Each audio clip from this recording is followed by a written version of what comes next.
সবাইকে আদাব, নমস্কার এবং খুলুম খাঁ। প্রথমে আমি আমার পরিচয়টা দিচ্ছি। আমি আমি এ রাজ্যের একজন বিশিষ্ট ককবরক ভাষী কবি দৌলত আহমদ মজুমদারের পরিবার লোক। উনি আমার পরম পিতামহ ছিলেন। তো আমি আজকে ভিডিওটা করার উদ্দেশ্য এই যে আমি দেখছি গত কয়েক বছর যাবৎ আমাদের রাজ্যে আমাদের ককবরক ভাষাটাকে এগিয়ে নিয়ে যাওয়ার জন্য বিশিষ্ট শিক্ষাবিদরা, বিশিষ্ট যারা চিন্তাবিদ রয়েছেন এবং মিডিয়ার ভাই বোনেরা অনেক প্রয়াস করে যাচ্ছেন যাতে করে আমাদের এই রাজ্যের ভাষাটাকে কিভাবে সম্প্রসার ঘটানো যায়, ভাষাটাকে কিভাবে বিকাশ করানো যায় সেই নিয়ে ওনারা অনেক কাজ করে যাচ্ছেন। তো আমি সবাইকে ধন্যবাদ জানাই। ইভেন যারা আন্দোলন করছেন ভাষাটাকে এগিয়ে নিয়ে যাওয়ার জন্য, তাদেরকে আমি অনেক ধন্যবাদ জানাই। দেখুন, বলতে গেলে কি আমাদের প্রত্যেকেরই নিজস্ব মাতৃভাষা রয়েছে। এটা স্বাভাবিক যে মাতৃভাষা হচ্ছে মনের ভাব প্রকাশের একদম মানে সহজতর একটা দিক, যাতে করে আমরা মনের ভাবটা সঠিকভাবে প্রকাশ করতে পারি। তো এখানে যদি ভাষাতে ভুল হয়ে থাকে সেটা বিকাশের কোনো মানে সঠিক বিকাশের কোনো পথ নেই।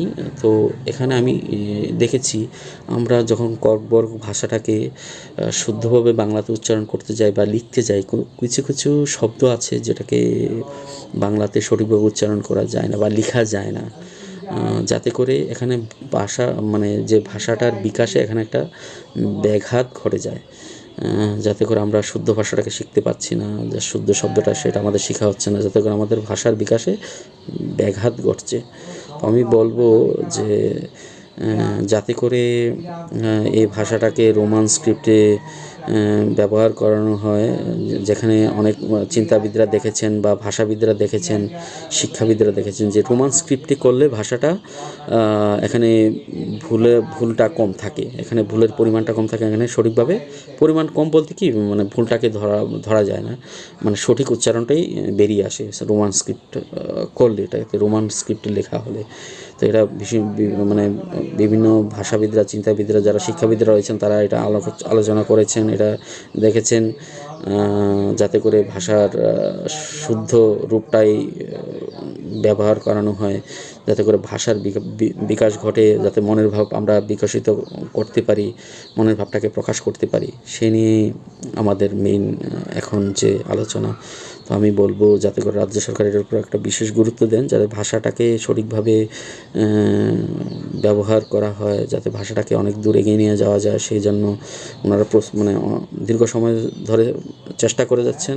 রাজ্য সরকারকে অনেক ধন্যবাদ যারা এই ভাষাটাকে গুরুত্ব দিচ্ছেন, যাতে করে সঠিকভাবে ভাষাটাকে রোমান স্ক্রিপ্টেই করানো হয় সেদিকে যাতে রাজ্য সরকার একটু নজর দেন। কারণ এখানে বহুত শিক্ষার্থী রয়েছে বা যারা ভাষা শিখতে আগ্রহী, যারা আমরা সাধারণ মানুষের ভাষা শিখতে আগ্রহী, তারাও সঠিক শব্দটা শিখতে পারবেন এখান থেকে। যদি এটাকে রোমান স্ক্রিপ্টে করানো হয় তাহলে এটা সঠিক শব্দ উচ্চারণটা আমরা পাবো।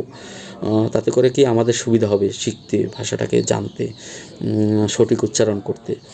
অলরেডি এখানে অনেক স্টুডেন্টরা রয়েছেন, স্কুলের ছাত্র রয়েছেন, কলেজে যারা পড়ুয়া, ইউনিভার্সিটি যারা পড়ুয়া, যারা ছাত্ররা রয়েছেন তারা বলেছেন যে রোমান স্ক্রিপ্টে করলে এটার একটা সঠিক উচ্চারণ পাওয়া যাবে। সো আমি বলবো রাজ্য সরকার যাতে এটার উপর একটা বিশেষ গুরুত্ব দেন। যারা আন্দোলন করে যাচ্ছেন ভাষাটার জন্য তাদেরকে আমি অনেক ধন্যবাদ জানাই। জানি ভাষা হচ্ছে গিয়ে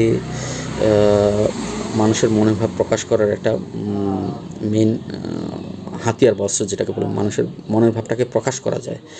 এটা হচ্ছে গিয়ে ভাষা, যার যার মাতৃভাষা তার মনের ভাবটাকে এটা প্রকাশ করতে পারে, যে কোনো জিনিস সেটা বুঝতে পারে। যদি এটা সঠিক শব্দ আমরা প্রকাশ করতে পারি তাহলে এটা আমাদের ভাষাটাকে অনেক দূর এগিয়ে নিয়ে যাবে। মানুষ আমাদের ভাষা জানবে, আমাদের সম্পর্কে, আমাদের কৃষ্টি সংস্কৃতি কালচার সম্পর্কে জানবে। সো ভাষাটা হচ্ছে কি একটা সংস্কৃতি, একটা খুব একটা মূল তাৎপর্যপূর্ণ বিষয়। পাশাপাশি আমাদের রাজ্যের যে আমাদের ড্রেস রয়েছে, সংস্কৃতি রয়েছে, সেটাকে আমরা দেখেছি রাজ্যের বাইরে যারা যাচ্ছেন ঘুরতে যাচ্ছেন, যে পড়াশোনা করতে যাচ্ছেন, তারা এটা তুলে ধরছেন, তারা এটা প্রকাশ করছেন যে তারা যখন বাইরের মানুষরা যখন দেখছে আমাদের রাজ্যের ছেলেরা ওখানে যাচ্ছে, ওদের ভাষায়, মাতৃভাষায় কথা বলছে, তখন ওরা জানতে চায় যে আসলে আমাদের কালচার সম্পর্কে, আমাদের ভাষা সম্পর্কে। এটা একটা বিশেষ গুরুত্বপূর্ণ দিক, যেটা আমাদের রাজ্যে ভ্রমণ পিপাসু যারা রয়েছেন, যারা ভ্রমণার্থী রয়েছেন, তারা আমাদের রাজ্যে আসবেন, আমাদের কৃষ্টি সংস্কৃতি, কৃষ্টি, হ্যাঁ, তারপরে আমাদের সংস্কৃতি, এইগুলো সম্পর্কে ওরা জানবে, বা আমরাও তাদের কাছে অনেক কিছু শিখতে পারবো। যে একটা মনের যে একটা ভাব আদান প্রদান আছে, সেটা আমরা করতে পারবো সহসা ওদের সঙ্গে, যাতে করে ওরাও আমাদের থেকে শুদ্ধ জিনিসটা শিখবে, আমরা ওদের কাছ থেকে শুদ্ধ জিনিসটা শিখতে পারবো। আর যারা অ্যাব্রোডে আছেন, আমি দেখেছি অনেক ভাই বোনরা আমাদের রাজ্যের মাতৃভাষাটাকে যেটা আমরা বড় ভাষাটাকে আমরা দেখি বাইরে ওরা তুলে ধরছেন, যারা আমাদের রাজ্যের ভাষাটাকে কীভাবে বিস্তার ঘটানো যায়, ককবরক ভাষাটাকে কীভাবে আরও অনেক দূরে এগিয়ে নেওয়া যায়। ইভেন ওরা আমাদের রাজ্যের যে আমাদের যে ককবরক ভাষাভাষী যে ড্রেস রয়েছে, এটাও ওরা পরে বেরোচ্ছেন, মানুষ জানতে চাইছে আমাদের সম্পর্কে। এটা একটা বিশেষ গুরুত্বপূর্ণ দিক। ইভেন বাইরে থেকেও, বিদেশ থেকেও বহু পর্যটক আমাদের ত্রিপুরাতে আসবেন, আমাদের সম্পর্কে জানবেন। আমি অ্যাপ্রিসিয়েট করি যারা এই কাজগুলো বাইরে করছেন। আমি দেখেছি অনেক আছেন, আমেরিকাতে আছেন, লন্ডনে আছেন, যারা আছেন আমাদের ভাষাটাকে ওখানে অনেক বিস্তার করছে। সো আমি অনেক প্রাউড ফিল করি যখন আমি ত্রিপুরাভাষী হিসেবে, যে আমাদের ভাষাটাকে অনেক দূর এগিয়ে নিয়ে যাচ্ছে আমাদের রাজ্যের ভাই ও বোনেরা যারা আছেন। ইভেন যারা বাংলা ভাষাভাষী কথা বলি, তারাও